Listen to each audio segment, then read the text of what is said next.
I'm back!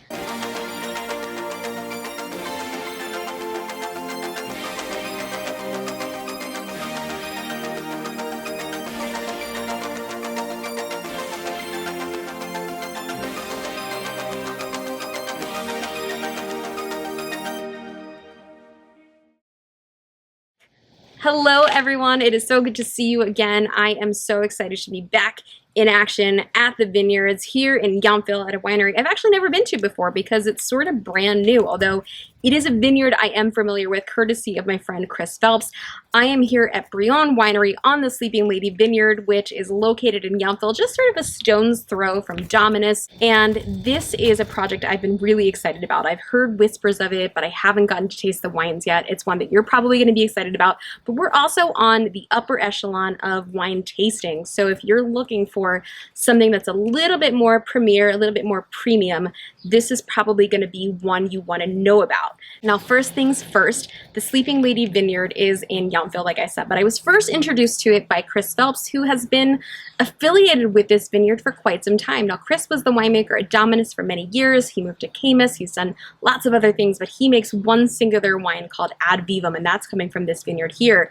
Now, that all started because of a friendship he had with Larry Bettinelli, whose family has leased and farmed his vineyards for years. And about 6 years ago, Brion Wise came in as a partner and purchased that vineyard with the Bettinellis. Over the last few years, we have seen this vineyard come to prominence. It has been a very, very important vineyard that many winemakers that we know to love, like Philippe, Melka, and Benoit, Touqette, in addition to Chris Phelps, are making wine from this vineyard. But this is the winery located here, so I guess you could say it's sort of the flagship wine. Now, it's a little bit complicated what they're doing here, but super, super cool and very different and something I've actually never seen before. Brion actually has 3 different winemakers, and in addition to making a singular wine from Sleeping Lady Vineyard, are also making wines from other vineyards, not only here in Napa Valley, but also in Sonoma. So we're going to be tasting those today, touring the facility, seeing what this place is all about. So if you are game, and I hope that you are, let's do it.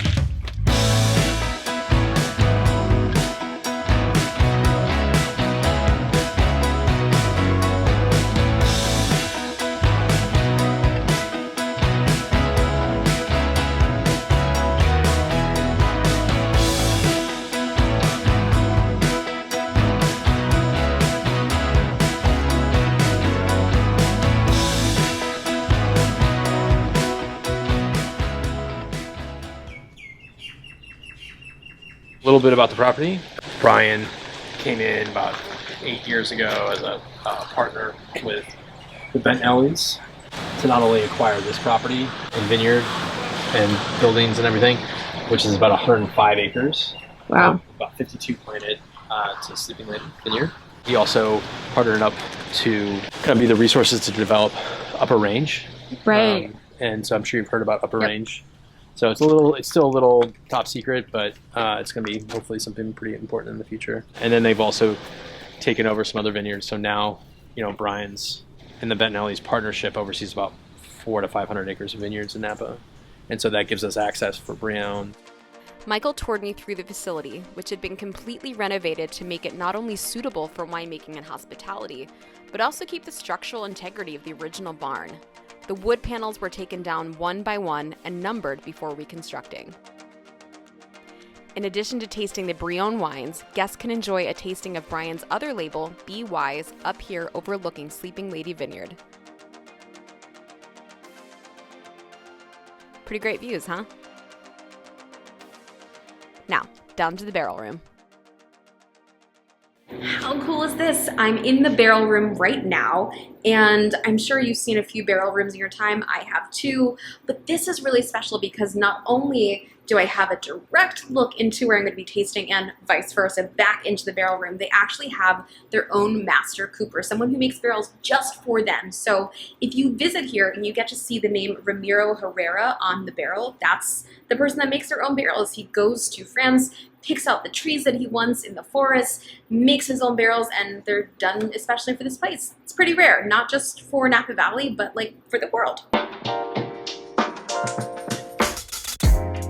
Start with the mountain on the Sonoma Mountain. That comes from Ryan's Sonoma State, and this is a very specific 1 acre block.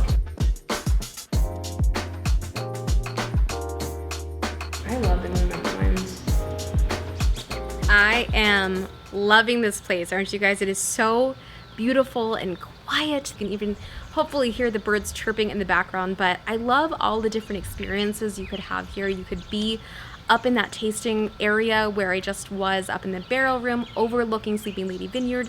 You could be outside here, they've got this fireplace going, or you could be in where I was, sitting down, viewing the barrel room, and then also peeking outside here. So many different choices, but what I will say is it's all about the wines here. It is clear that there is so much thought and care being given to these wines, each and every single one of them. So as I alluded to before, there's actually 3 winemakers making these wines, and they're all focusing on different vineyards. The one I have right here, this is going to be the one from Moon Mountain, and this was a little bit surprising for me. This was the one that I didn't expect to love as much as I did, and it ended up being my favorite. So I came in thinking for sure Sleeping Lady would be my favorite, but turns out I love this Moon Mountain AVA Sonoma wine. This is 100% Cabernet, and it's actually being made by Massimo Monticelli. So he's been with Brion Wise for several years, and this is the wine that he focuses on. The other vineyards, Caldwell and then also the Oakville Ranch property, those are going to be made by none other than Mark Harold, who got very famous for his own wine called Maris. He's focusing on them, also is making the Be Wise wines. And then last but not least, Julien Fayard, he's focusing on Sleeping Lady Vineyard. So 3 powerhouse winemakers that are making each of their different wines under the Brion label, all single vineyard, all Cabernet, and all exquisite, really showcasing each of the different sites in a very unique way, and with a great hand to lead it. So in my glass right now, I've got the Sonoma, the Moon Mountain AVA, which is a newer AVA in Sonoma. If you hadn't heard of Moon Mountain, this is one that I'm really, really excited about, but the aromatics are really what get me. This is like a little bit wild, a little bit rustic, has this crazy, crazy tendency to lean into something that, you know, is a little bit more herbaceous, but still screams Cabernet Sauvignon and has just a touch of restraint to it. These are definitely California wines, but I think of these, this is the one that shows the most restraint. This is the one that shows a little bit more minerality. If you want something that's a little bit more intense, a little bit more deep, a little bit more juicy, the Oakville is probably for you. The Caldwell's a little bit more higher toned. That's the one coming from Coombsville. It's got great herbaceous characteristics as well, like similar to the Sonoma one, but leaning more in the red fruited side of things. And then the Sleeping Lady Vineyard, that is one all on its own, almost indescribable. I mean, it's a wine that has so much power, but exercises so much restraint at the same time. It always kind of amazes me that that wine can present as so restrained, but then you taste it and you get it in your mouth, you're like, that is a big, big ass Cabernet. And I think Julien Fayard does such a great job at really mitigating the power of that wine with a little bit of finesse. So for dynamic wines, there's also a Howe Mountain wine coming soon. I think 2023 is when he said that will be released. But if you are visiting Napa Valley and thinking about trying something new, place you haven't been, this is one to get to, as they do not sell their wine in retail shops, nor do they sell it to restaurants. You're not going to see it out and about. You've got to come here and experience it for yourself, taste the wines for yourself right here, and I'm sure they'd be happy to have you. All right, it feels good to be back in the saddle, you know, weird like getting out again, having my camera with me, but it's been such a pleasure. If you guys are enjoying the channel still, and I thank you if you've been enjoying it for a while, please go ahead and hit subscribe, go ahead and hit the like button. I will be back. I have more scheduled, so this isn't the end of the run. I am back in Napa Valley, places are back open, we're doing this.